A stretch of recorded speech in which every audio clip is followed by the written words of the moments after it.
To implement success, the first thing a shop should do is designate an individual to be their liaison for the success program. That individual will then reach out to a group on Microsoft Teams, which is the Canadian Success Team.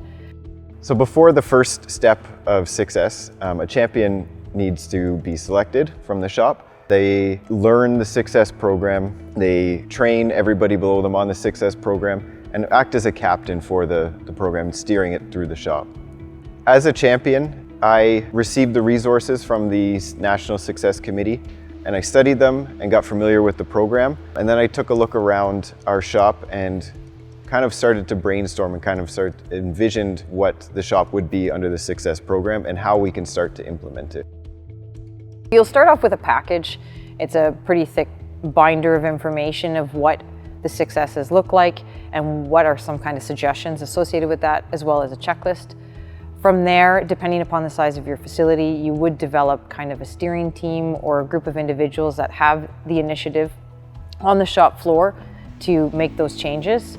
There is going to be some costs associated with it as well. You're doing cleanup, you're going through old inventory, you're going to get new bins, you're going to paint lines on the floor. Expect that to be part of your budget for your shop for that implementation, but the payoff in terms of the change in wasted hours is immense.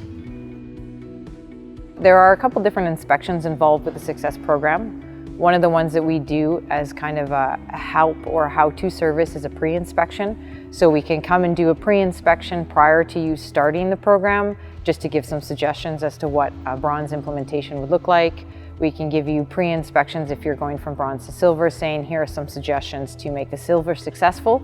Once you feel that you are ready to go, prior to inviting the entire committee out, you would do another pre-inspection, send us a presentation of the things that you have improved.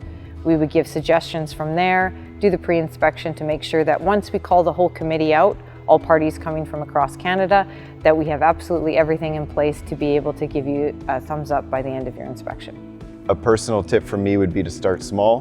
Once you see some tangible differences, then buy-in becomes exponentially greater. What I would say to a team member that's introducing success to the shop is make it fun. It's something that's going to be here to stay. It does make your workplace safer. It's way nicer to work in a clean shop and understand where things are and walk into a facility and know that it is a good place to work in.